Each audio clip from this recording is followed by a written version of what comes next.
지금 이 순간에도 당신의 통장, 당신이 쓰는 카드, 심지어 당신 나라의 군사 기밀까지 지키고 있는 암호 자물쇠가 있습니다. 그런데 그 자물쇠가 지금 막 풀리기 시작했습니다. 4월 초 AI가 사람의 명령 없이 스스로 보안 시스템을 뚫어버렸습니다. 해킹에 성공한 겁니다. 같은 시기 구글은 논문 하나를 발표했는데 전 세계 은행과 정부가 믿고 있는 최고 등급 암호를 단 몇 분 만에 깰 수 있다는 내용이었죠. 이 소식이 퍼지자마자 백악관이 긴급 소집에 들어갔고 엔비디아는 양자 전용 AI 모델을 전격 공개했습니다. 그리고 양자 관련주들은 30% 넘게 폭등했습니다. 또 테마주 거품 아니야? 이 생각 당연히 드실 겁니다. 근데 이번엔 판이 다릅니다. 지금부터 그 이유를 말씀드리겠습니다. 잠깐 한 가지만 먼저 짚고 넘어가겠습니다. 양자 관련주가 급등할 때마다 늘 나오는 말이 있죠. 이번엔 진짜야. 근데 막상 뚜껑 열면 실체 없는 테마주였고 고점에 물린 개인 투자자들만 남는 패턴이 반복됐습니다. 그래서 이번에도 의심하는 게 당연합니다. 그 의심 틀리지 않았습니다. 근데 지금 시장을 움직이는 건 기대감이 아닙니다. 실제로 일어난 사건 3개가 동시에 터졌거든요. 첫 번째, AI가 혼자서 해킹에 성공했습니다. 두 번째, 그 소식에 백악관과 한국 정부가 긴급 소집에 들어갔습니다. 세 번째, 엔비디아가 양자 컴퓨터 전용 AI 모델을 직접 만들어서 세상에 공개했습니다. 이 3가지가 터지기 전까지 양자는 언젠가 올 미래였습니다. 근데 지금은 다릅니다. 지금 당장 해결해야 할 현실이 돼버렸거든요. 이 차이를 정확히 이해하는 사람과 그냥 뉴스만 보는 사람, 앞으로 2년 뒤 계좌 잔고가 달라질 겁니다. 2025년 4월 7일 미국 AI 기업 엔트로픽이 만든 AI 모델이 스스로 소프트웨어 취약점을 찾아내서 해킹에 성공했습니다. 사람이 여기 뚫어봐라고 시킨 게 아닙니다. AI가 혼자서 판단하고 혼자서 침투한 겁니다. 전 세계 보안 전문가들이 발칵 뒤집혔습니다. 그도 그럴 게 지금 우리가 쓰는 인터넷 뱅킹, 카드 결제, 병원 의료 기록 전부 암호화 기술 하나에 기대고 있거든요. 근데 그 암호가 AI한테 뚫린 겁니다. 여기서 끝이 아닙니다. 3월 31일 구글이 논문 하나를 발표했는데 내용이 더 충격적이었습니다. 전 세계 최고 등급 암호 기술 ECC256을 해독하는 데 필요한 자원을 기존 예상치의 10분의 1로 줄일 수 있다는 겁니다. 쉽게 말하면 이렇습니다. 1200개 정도의 큐비트만 확보하면 전 세계 은행과 군사 시스템을 잠그고 있는 자물쇠를 단 몇 분 만에 열 수 있다는 계산이 나온 거죠. AI는 스스로 열쇠 구멍을 찾고 양자는 그 자물쇠를 부숩니다. 2개의 위협이 동시에 현실로 다가온 겁니다. 이제 이건 공상과학 이야기가 아닙니다. 백악관이 움직였습니다. AI 해킹 성공 소식이 퍼지자마자 미국 백악관 국가사이버국장이 주요 은행 CEO들과 보안 전문가들을 즉각 긴급 소집했습니다. 한국도 마찬가지였습니다. 4월 15일 과학기술정보통신부가 국내 주요 보안 기업 CEO들을 비공개로 불러 모았습니다. 이게 왜 중요하냐고요? 과거 양자 테마장이 달아올랐을 때 정부는 방관자였습니다. 먼 미래 기술이라고 생각했으니까요. 근데 이번엔 다릅니다. 국가 안보를 책임지는 사람들이 직접 나서서 긴급 대책을 강구하고 있습니다. 비유를 하나 들어볼게요. 전기차 보급이 지지부진하다가 갑자기 전국 주유소에서 휘발유 공급이 끊겼다고 상상해보세요. 그 순간 사람들은 선택의 여지 없이 전기차 매장으로 달려가야 합니다. 취향이나 가격 비교를 할 여유가 없는 거죠. 지금 양자 보안이 딱 그 상황입니다. 언젠가 도입해야지가 아니라 지금 당장 바꾸지 않으면 국가 시스템이 뚫린다는 공포가 현실이 된 겁니다. 이 차이 하나가 양자 보안 시장의 성격을 완전히 바꿔버렸습니다. 미국 국방부가 선언했습니다. 2033년까지 10억 달러를 투입해서 새로운 보안 체계를 구축하겠다고요. 미국 에너지부도 산하 5개 연구센터에 6억 2,500만 달러를 긴급 지원하기로 확정했습니다. 근데 단순한 투자가 아닙니다. 2027년까지 모든 국가 안보 시스템을 양자 내성 암호로 전환하는 걸 법으로 강제했습니다. 한국도 국내 기관이 개발한 양자 내성 암호 알고리즘을 새로운 국가 표준으로 채택했습니다. 여기서 투자자 입장에서 핵심을 짚어드리겠습니다.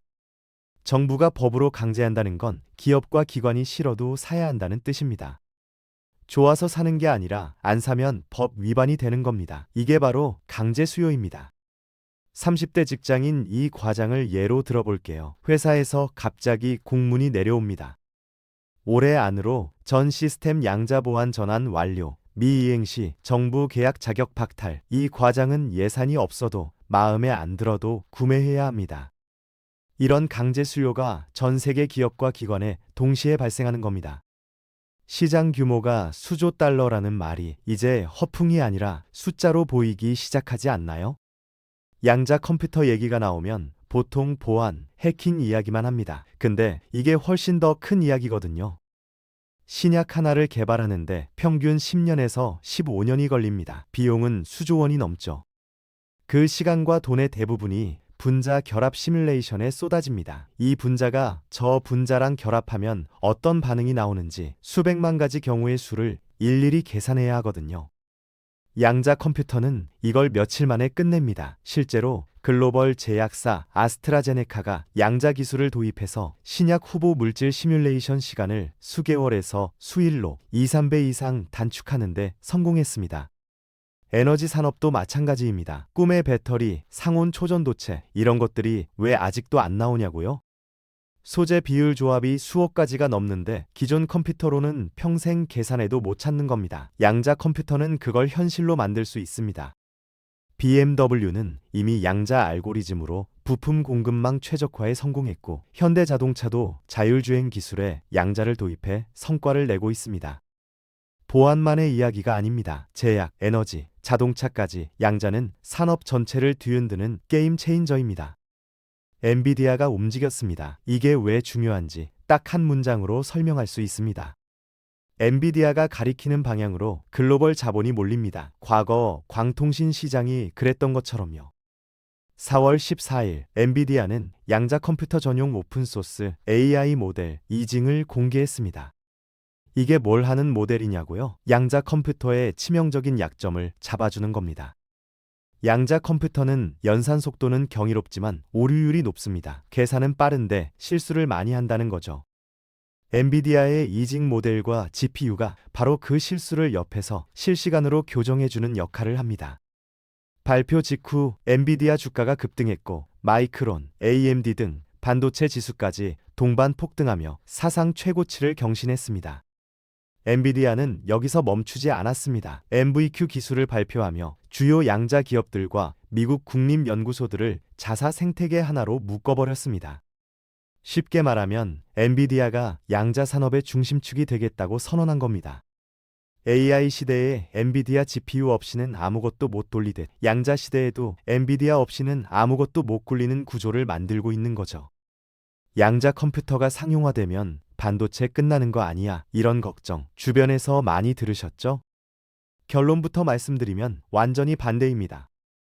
양자 컴퓨터는 지금 혼자서 모든 걸 처리할 수 없습니다. 반드시 고성능 GPU가 옆에서 전처리, 오류 수정, 결과 해석을 도와줘야 작동하는 하이브리드 구조로 돌아갑니다. 쉽게 말하면 양자 컴퓨터는 천재 연구원인데 혼자선 보고서를 못 씁니다. GPU가 옆에서 정리해줘야 비로소 결과물이 나오는 거죠.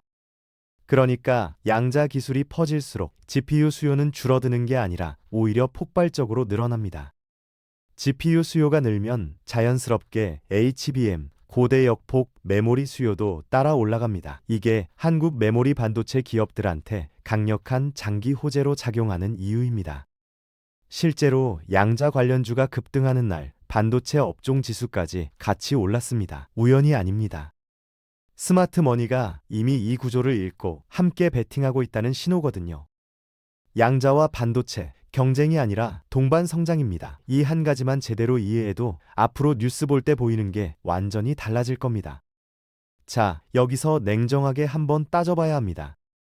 과거 양자 테마장이 터질 때마다 패턴이 있었습니다. 기대감 하나로 주가가 폭등하고 실체가 없다는 게 드러나는 순간 반토막 나고 고점에 들어간 개인 투자자들만 멍하니 남는 패턴이었죠. 이번엔 구조가 다르다고 했습니다. 맞습니다. 근데 구조가 달라도 주식은 주식입니다. 첫 번째, 단기 급등 후 되돌림은 반드시 옵니다. 30% 올랐다고 내일도 오르는 게 아닙니다. 장기적으로 방향이 맞아도 단기 변동성에 흔들려서 저점에 팔고 나오는 사람이 항상 생깁니다. 방향과 타이밍은 다른 문제거든요. 두 번째, 이름만 양자인 기업들이 넘쳐납니다. 사업계획서에 양자 두 글자만 들어가도 주가가 따라 올라가는 게 지금 시장입니다. 진짜 기술력과 매출이 있는 기업, 이름만 갖다 붙인 기업을 구분 못하면 산업은 성장해도 내 계좌는 녹습니다. 세 번째, 기술 표준 전쟁이 아직 끝나지 않았습니다. 초전도, 이온 트랩, 위상, 중성 원자, 지금 네 가지 방식이 치열하게 경쟁 중입니다. 잘못된 기술 진영에 속한 기업에 올인했다가 산업 전체가 커지는데 그 기업만 도태되는 최악의 시나리오가 충분히 가능합니다. 기회가 크면 리스크도 큽니다. 이 세 가지 반드시 머릿속에 새겨두세요. 그럼 어떻게 골라야 하냐고요? 기준이 있습니다. 딱 세 가지만 보시면 됩니다. 첫 번째, 정부 기관의 실계약 공시입니다. 뉴스가 아니라 공시입니다. 각국 정부가 실제로 예산을 집행하기 시작했으니 그 돈이 어느 기업으로 흘러가는지 보면 됩니다. 정부 기관으로부터 직접 투자를 받거나 보안 시스템 구축, 장기 계약을 따낸 기업, 이런 기업만이 진짜 실적 수혜주로 살아남습니다. 테마에 올라탄 기업과 실계약을 따낸 기업의 차이, 6개월 뒤 주가가 증명해 줄 겁니다. 두 번째, 엔비디아 생태계 편입 여부입니다. 엔비디아가 MVQ 기술로 양자 기업들을 자사 생태계에 묶고 있다고 했죠. 여기 이름을 올린 기업인지 아닌지를 분기마다 추적하세요. 엔비디아가 파트너로 선택한 기업에 글로벌 자본이 따라붙는 건 AI 시대에 이미 검증된 공식입니다. 세 번째, 실제 매출 숫자입니다. 연간 1억 달러 이상 매출을 기록하며 성장하고 있는지 재무제표를 직접 확인하세요. 스토리가 아무리 그럴듯해도 숫자가 따라오지 않으면 결국 테마주입니다. 지금 시장은 엔비디아의 생태계 확장과 정부의 긴급 대응이라는 두 조건이 이미 충족됐습니다. 마지막 퍼즐, 실계약 공시가 나오는 순간이 진짜 매수 신호입니다. 그 공시를 놓치지 마세요. 글로벌 거대 자본과 빅테크 CEO들이 공통적으로 예측하는 시점이 있습니다. 2026년에서 2027년 양자 컴퓨팅이 연구실을 벗어나 상업적으로 본격 활용되는 변곡점입니다. 세계적인 컨설팅 기관들은 2040년 양자 관련 시장이 약 1170조 원, 8,500억 달러 규모에 달할 것으로 전망하고 있습니다. 근데 주식시장은 그 완성 시점을 기다리지 않습니다. 항상 2년에서 3년 먼저 움직입니다. 기술이 완벽해지는 순간엔 이미 늦습니다. 스마트 머니는 지금 이 초기 시점에 이미 들어와 있거든요. 과거 광통신 테마가 그랬습니다. 기술이 완전히 상용화되기 훨씬 전에 주가가 먼저 폭발했고 뒤늦게 뉴스 보고 들어간 사람들은 고점을 잡았습니다. 지금 양자 시장은 빅테크의 방향 제시와 정부의 예산 집행이 동시에 시작된 바로 그 초입입니다. 단기 상한가에 흥분하거나 하루 이틀 조정에 겁먹을 필요 없습니다. 기준은 하나입니다. 정부 및 기관과의 실계약 공시, 이것만 따라가세요. 거대한 산업의 물결은 이미 시작됐습니다. 그 물결 위에 올라탈지, 뒤에서 구경할지 지금 이 순간 판단하셔야 합니다. 처음으로 돌아가 보겠습니다. 당신의 통장을 지키는 암호 자물쇠가 풀리기 시작했다고 했죠. AI가 혼자 해킹에 성공했고 구글은 그 자물쇠를 몇 분 만에 부술 수 있다는 계산을 내놨습니다. 백악관이 긴급 소집에 들어갔고 엔비디아가 양자 전용 AI를 공개했습니다. 이 모든 게 단 몇 주 사이에 터진 겁니다. 과거 테마장과 다른 점 이제 느껴지시죠? 기대감이 아니라 현실의 위협, 정부의 강제 수요, 빅테크의 생태계 구축, 이 세 가지가 동시에 맞물렸습니다. 물론 리스크는 있습니다. 단기 변동성, 이름만 양자인 부실 기업, 기술 표준 전쟁, 이 세 가지는 반드시 머릿속에 새겨두셔야 합니다. 하지만 방향은 분명합니다. 정부 실계약 공시, 엔비디아 생태계 편입, 실제 매출 성장, 이 세 가지 기준으로 옥석을 가리면 됩니다. 2026년에서 2027년 변곡점이 코앞입니다. 주식시장은 그보다 2년에서 3년 먼저 움직인다고 했습니다. 지금이 바로 그 타이밍입니다. 거대한 물결은 이미 시작됐습니다. 뒤에서 구경하실 건지 그 위에 올라타실 건지 선택은 여러분의 몫입니다.